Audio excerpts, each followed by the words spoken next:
Eddard. The visitors poured through the castle gates in a river of gold and silver and polished steel, 300 strong, a pride of bannermen and knights, of sworn swords and free riders. Over their heads a dozen golden banners whipped back and forth in the northern wind, emblazoned the crowned stag of Baratheon.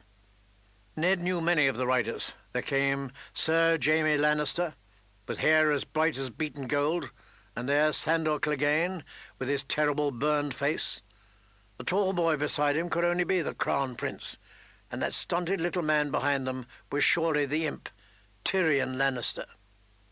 Yet the huge man at the head of the column, flanked by 2 knights in snow-white cloaks of the King's Guard, seemed almost a stranger to Ned, until he vaulted off the back of his war-horse with a familiar roar and crushed him in a bone-crunching hug. "Ned! Ha ha! But it's good to see that frozen face of yours." The king looked him over from top to bottom and laughed. "You've not changed at all." Would that Ned had been able to say the same. 15 years passed when they had ridden forth to win a throne. The Lord of Storm's End had been a clean-shaven, clear-eyed, and muscled like a maiden's fantasy. 6.5 feet tall, he towered over lesser men, and when he'd donned his armour and the great antlered helmet of his house, he became a veritable giant. He had a giant's strength, too. His weapon of choice, a spiked iron war hammer that Ned could scarcely lift. In those days, the smell of leather and blood had clung to him like perfume. Now it was perfume that clung to him like perfume, and he had a girth to match his height. Ned had last seen the king 9 years before, during Balon Greyjoy's rebellion, when the stag and the dire wolf joined to end the pretensions of the self-proclaimed king of the Iron Islands. Since the night they had stood side by side in Greyjoy's fallen stronghold, where Robert had accepted the rebel lord's surrender, and Ned had taken his son Theon as hostage and ward, the king had gained at least 8 stone.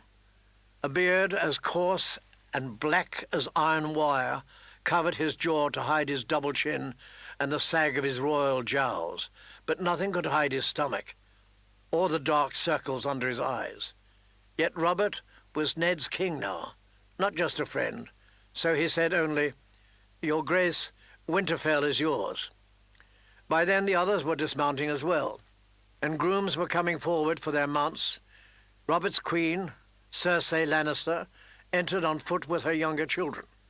The wheelhouse in which they had ridden, a huge double-decked carriage of oiled oak and gilded metal, pulled by 40 heavy draft horses, was too wide to pass through the castle gate. Ned knelt in the snow to kiss the king's ring, while Robert embraced Catelyn like a long-lost sister. Then the children had been brought forward, introduced and approved of by both sides. No sooner had these formalities of greeting been completed than the king had said to his hosts, "Take me down to the crypt, Eddard. I would pay my respects." Ned loved him for that, for remembering her, still, after all these years. He called for a lantern. No other words were needed. The Queen had begun to protest. They had been riding since dawn. Everyone was tired and cold. Surely they should refresh themselves first. The dead would wait. She had said no more than that. Robert had looked at her, and her twin brother Jaime had taken her quietly by the arm, and she had said no more. They went down to the crypt together, Ned and this king he scarcely recognized. The winding stone steps were narrow. Ned went first with a lantern. "I was starting to think we would never reach Winterfell," Robert complained as they descended. "In the south, the way they talk about my 7 kingdoms, a man forgets that your part is as big as the other 6 combined." "I trust you enjoyed your journey, Your Grace?" Robert snorted. "Bogs and forests and fields, and scarcely a decent inn north of the Neck. I've never seen such a vast emptiness. Where are all your people?"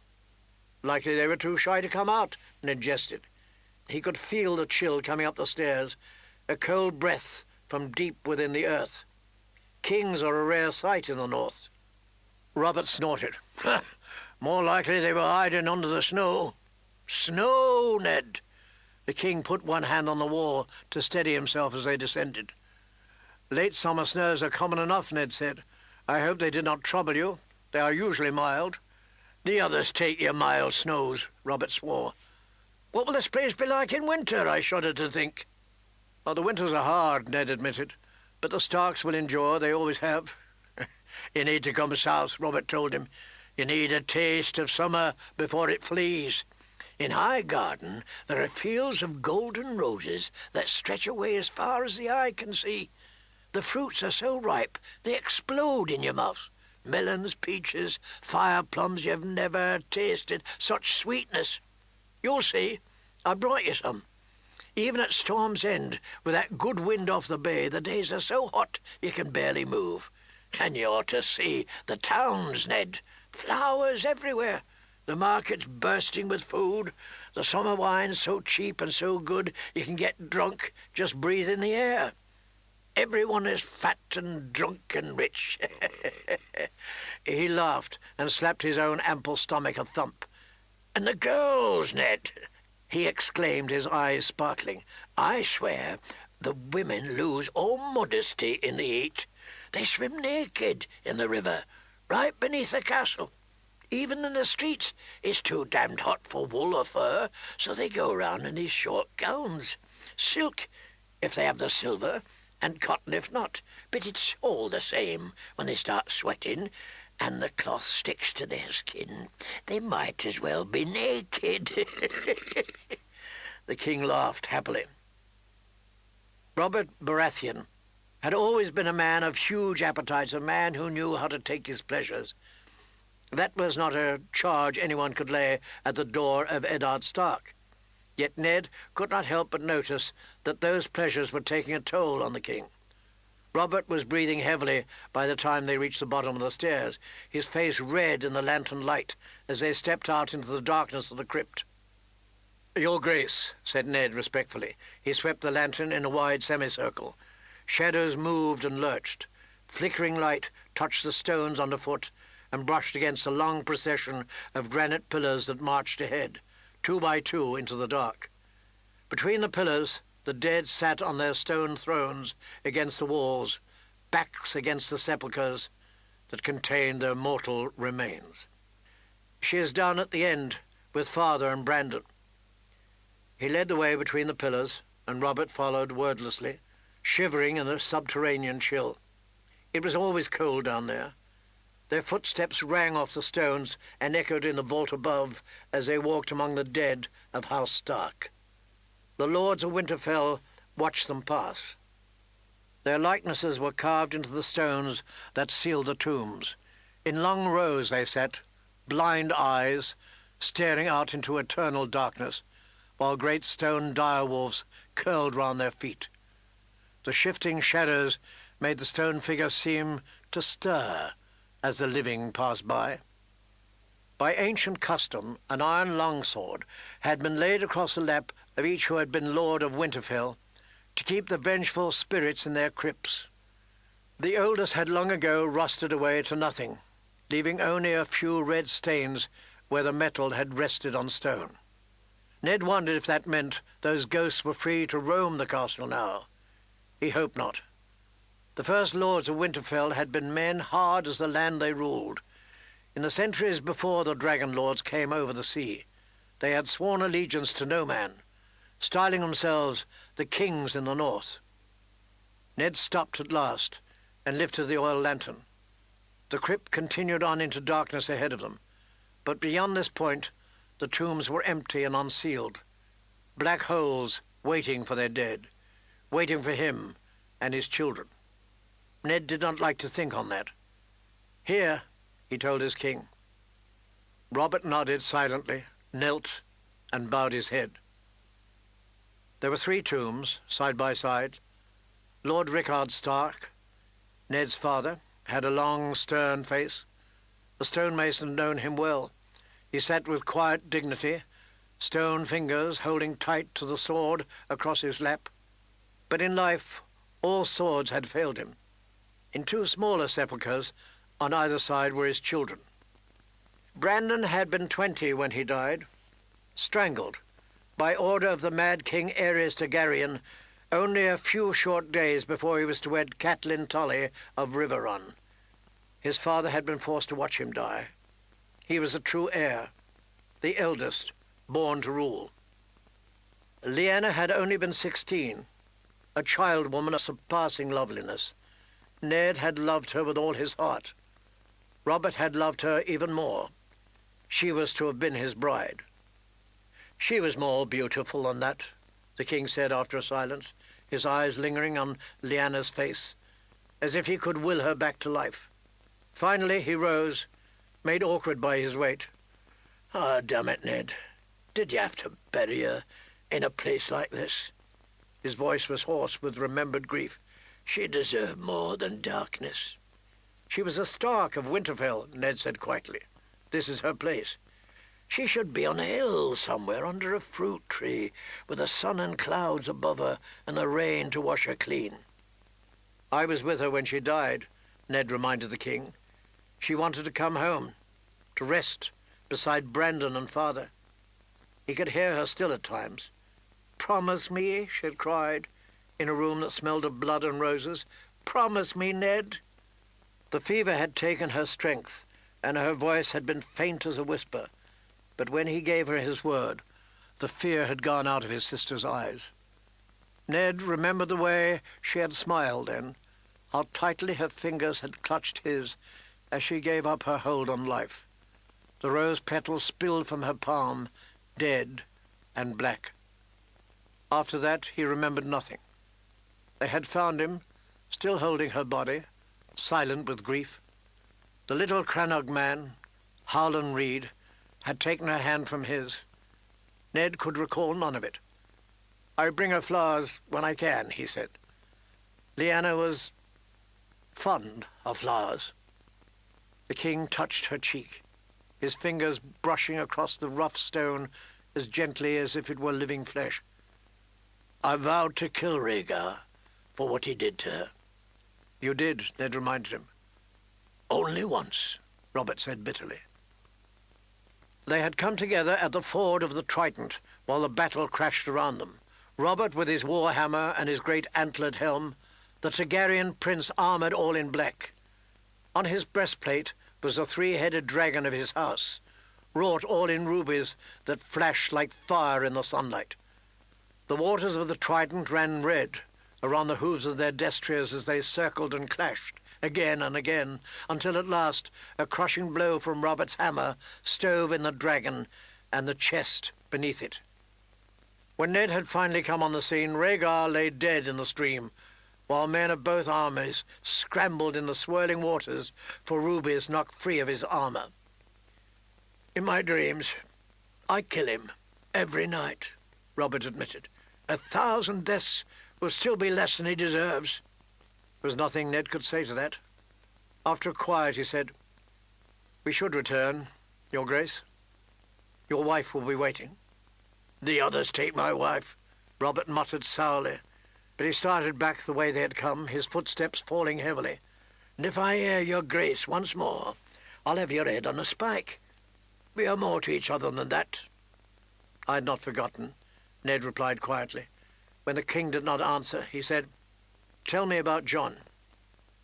Robert shook his head. "I've never seen a man sicken so quickly. We gave a tourney on my son's name day. If you had seen Jon then, you would have sworn he would live forever. A fortnight later, he was dead. The sickness was like a fire in his gut. It burned right through him." He paused beside a pillar before the tomb of a long-dead Stark. "I loved that old man." "We both did." Ned paused a moment. "Catelyn fears for her sister. How does Lysa bear her grief?" Robert's mouth gave a bitter twist. "Not well, in truth," he admitted. "I think losing Jon has driven the woman mad, Ned. She has taken the boy back to the Eyrie. Against my wishes. I'd hoped to foster him with Tywin Lannister at Casterly Rock. Jon had no brothers, no other sons. Was I supposed to leave him to be raised by women?" Ned would sooner entrust a child to a pit viper than Lord Tywin, but he left his doubts unspoken. Some old wounds never truly heal, and bleed again at the slightest word. The wife has lost the husband, he said carefully. Perhaps the mother feared to lose the son. The boy is very young. 6, and sickly, and Lord of the Eyrie, God have mercy, the king swore. Lord Tywin has never taken a ward before. Lysa ought to have been honoured. The Lannisters are a great and noble house. She refused to even hear of it. Then she left in the dead of night, without so much as a by-your-leave. Cersei was furious. He sighed deeply. The boy is my namesake. Did you know that? Robert Arryn. I'm sworn to protect him. How can I do that if his mother steals him away? I will take him as ward if you wish, Ned said. Lysa should consent to that. She and Catelyn were close as girls, and she would be welcome here as well. A generous offer, my friend, the king said, but too late. Lord Tywin has already given his consent. Fostering the boy elsewhere would be a grievous affront to him. I have more concern for my nephew's welfare than I do for Lannister pride, Ned declared. That is because you do not sleep with a Lannister, Robert laughed, the sound rattling among the tombs and bouncing from the vaulted ceiling. His smile was a flash of white teeth in the thicket of the huge black beard. Ah, Ned, he said, you're still too serious. He put a massive arm around Ned's shoulders. I had planned to wait a few days to speak to you, but I see now there's no need for it. Come, walk with me. They started back down between the pillars. Blind stone eyes seemed to follow them as they passed. The king kept his arm around Ned's shoulder. You must have wondered why I finally came north to Winterfell after so long. Ned had his suspicions, but he did not give them voice. For the joy of my company, surely, he said lightly. And there is the wall. You need to see it, your grace, to walk along its battlements and talk to those who man it. The Night's Watch is a shadow of what it once was. Benjen says, no doubt I will hear what your brother says soon enough, Robert said. The wall has stood for what, 8,000 years? It can keep a few days more. I have more pressing concerns. These are difficult times. I need good men about me, men like Jon Arryn. He served the Lord of the Eyrie as Warden of the East, as the hand of the king. He will not be easy to replace. His son, Ned began, his son will succeed to the Eyrie and all its incomes, Robert said brusquely. No more. That took Ned by surprise. He stopped, startled, and turned to look at his king. The words came unbidden. The Aryns have always been Wardens of the East. The title goes with the domain. Perhaps when he comes of age, the honour can be restored to him, Robert said. I have this year to think of, and next. A 6-year-old boy is no war leader, Ned. In peace, the title is only an honour. Let the boy keep it, for his father's sake, if not his own. Surely you owe Jon that much for his service. The king was not pleased. He took his arm from around Ned's shoulders. Jon's service was a duty he owed his liege lord. I'm not ungrateful, Ned. You of all men ought to know that. But the son is not the father. A mere boy cannot hold the East. Then his tone softened. Enough of this. There is more important office to discuss, and I would not argue with you. Robert grasped Ned by the elbow. I have need of you, Ned. I'm yours to command, your grace, always. They were words he had to say, and so he said them, apprehensive about what might come next. Robert scarcely seemed to hear him. Those years we spent in the Eyrie, gods, they were good years. I want you at my side again, Ned. I want you down in King's Landing, not up here at the end of the world, where you're no damn use to anybody. Robert looked into the darkness for a moment as melancholy as a Stark. I swear to you, sitting a throne is 1,000 times harder than winning one. Law's a tedious business, and counting copies is worse, and the people, there's no end of 'em. I sit on that damnable iron chair and listen to them complain until my mind is numb and my ass is raw. They all want something, money or land or justice. The lies they tell, and my lord and ladies are no better. I'm surrounded by flatterers and fools. It can drive a man to madness, Ned. Half of them don't dare tell me the truth, and the other half can't find it. There are nights I wish we had lost at the Trident. No, not truly, but... I understand, Ned said softly. Robert looked at him. I think you do. If so, you're the only one, my old friend. He smiled. Lord Eddard Stark, I would name you the Hand of the King.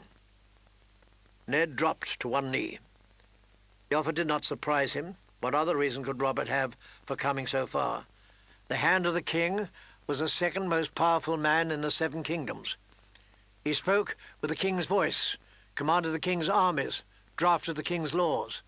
At times he even sat upon the Iron Throne to dispense king's justice when the king was absent or sick or otherwise indisposed. Robert was offering him a responsibility as large as the realm itself. It was the last thing in the world he wanted. "Your Grace," he said, "I am not worthy of the honor."